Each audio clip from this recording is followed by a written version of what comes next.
This is Optimal Health Daily, episode 1841. Exactly how I cut my exercise time in half and got better physique results. Part 1 by Jill Coleman of jillfit.com. And I'm your narrator, Dr. Neil.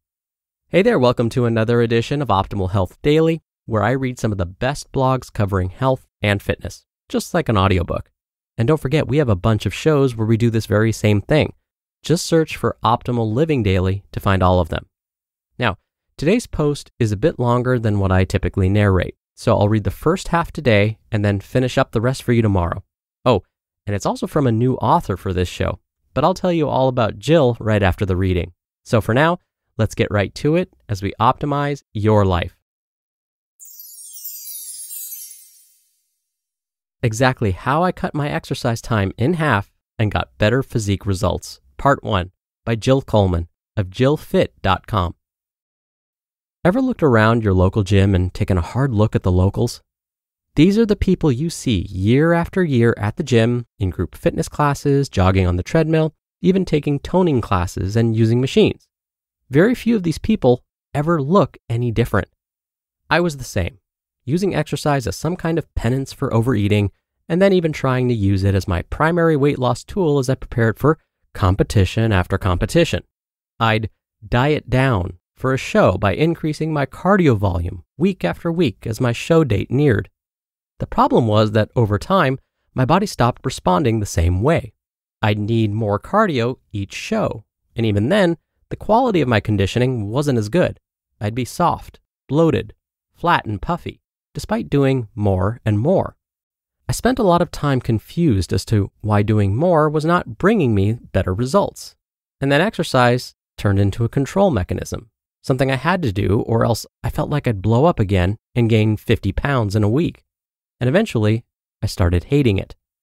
Hours at the gym, sometimes 3 times a day, only to look the exact same. And then come home and try to white-knuckle my way through cravings for the other 20 hours of the day. And then, about 5 years ago, I got resentful and straight up miserable.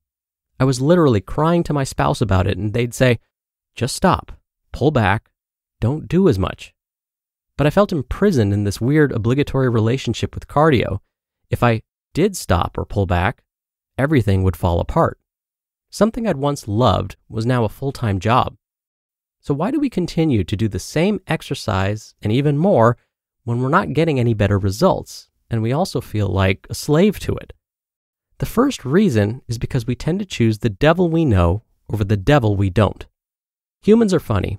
We prefer to continue doing something in the face of it not working, but that we're comfortable with, rather than trying something new that's a little uncertain.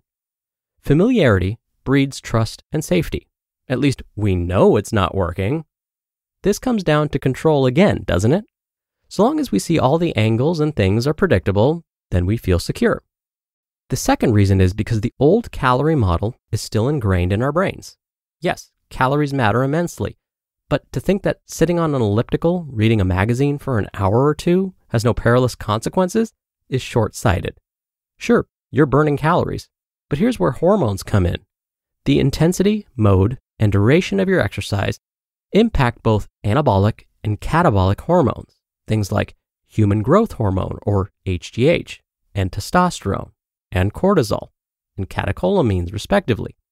These chemical messengers have implications for how the body looks, how it functions, and whether it will grow in certain places, or you will lose muscle or fat in certain places. Thinking that all exercise is created equal is a mistake. And that's why years and years of more and more moderate intensity exercise will eventually reach a point of diminishing returns. Like Dr. Jade Tata, founder of Metabolic Effect, says, quote, "More is not better. Better is better," end quote.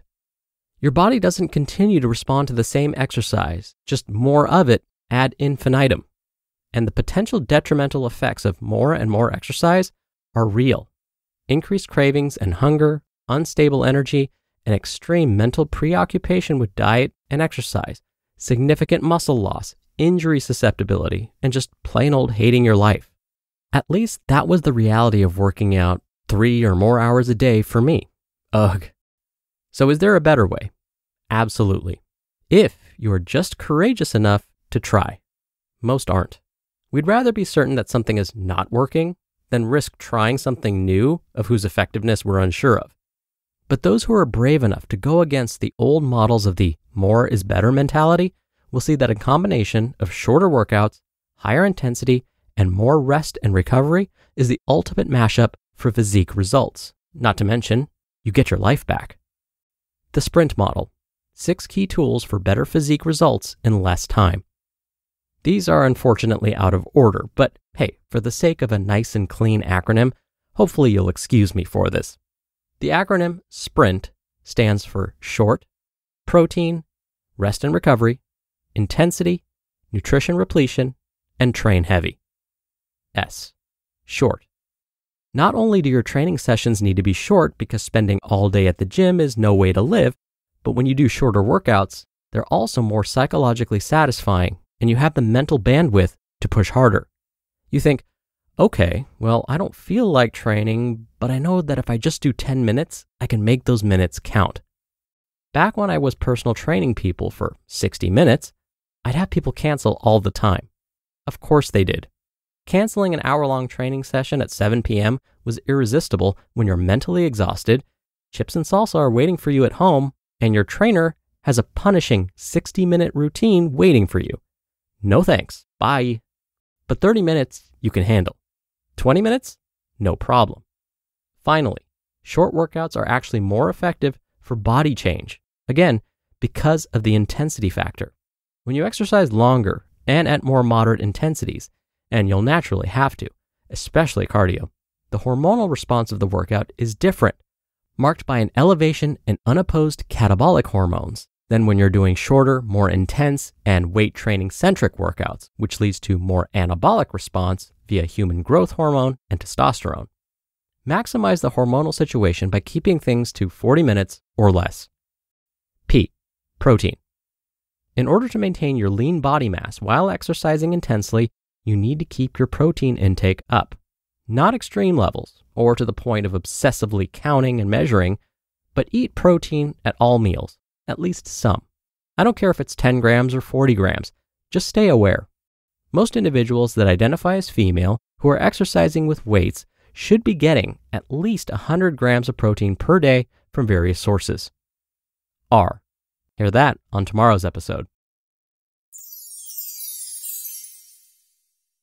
You just listened to part 1 of the post titled, Exactly How I Cut My Exercise Time in Half and Got Better Physique Results by Jill Coleman of JillFit.com.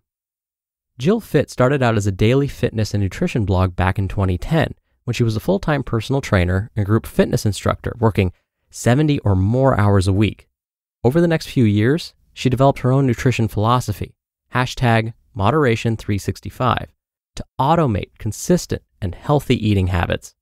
Since then, Jill Fit has helped over 10,000 women do the same thing using this method. After investing in her very first business coach in 2012, she quit all her in-person training and moved fully online. Followers and other professionals began asking her how she was doing what she was doing, and as a result, she started sharing business tips, tools, and strategies. That same year, she launched her first business mentorship, Best of You Business, and did her first 5-figure launch. Since then, Jill Fit has grossed over $6 million in revenue, and more importantly, has helped thousands of health, fitness, and nutrition professionals start and grow their online businesses so they can quit their 9-to-5s and create the time, freedom, autonomy, and fulfilling careers they've always dreamed of. Come by JillFit.com for a lot more, and a big thanks to Jill for letting us share her work. Dr. Neil here for my commentary. I really appreciated that Jill pointed out how a shorter workout can affect us psychologically. She shared the example where, as a personal trainer, clients would seem to cancel at the last minute, particularly when an hour-long workout was waiting for them, especially when they've already had a long day and may sit in an hour of traffic just to get their hour-long workout in. But doesn't a 20-minute workout sound so much better? Now, it doesn't mean the workout will be easier necessarily, but you hopefully won't feel as though your entire evening is now shot. This is why when patients or clients would list time as a big barrier to working out, I would say something like, no problem, just try and get in 5 minutes of activity. 5 minutes, that's it. Now on the surface, this sounds like it wouldn't help someone lose much weight or get into shape. But that's not the point. Here's what usually ends up happening. Those 5 minutes easily turn into 10 or longer. Because once we get started, we start to think, well, if I'm already doing 5 minutes, I might as well just make it 10. I can make time for those few extra minutes. It's putting on those walking shoes and getting out the door. That's usually the biggest barrier. When my college students would tell me they don't have enough time to exercise, they're so busy. I get it. But if they're otherwise healthy, here's what I would say. Try running a mile as fast as you can. Ideally, it should take less than 10 minutes. Then you're done. All right, that'll do it for today. Thank you so much for listening today. Thank you for listening every day. And I'll be back here tomorrow to finish up this post. So I'll see you there where your optimal life awaits.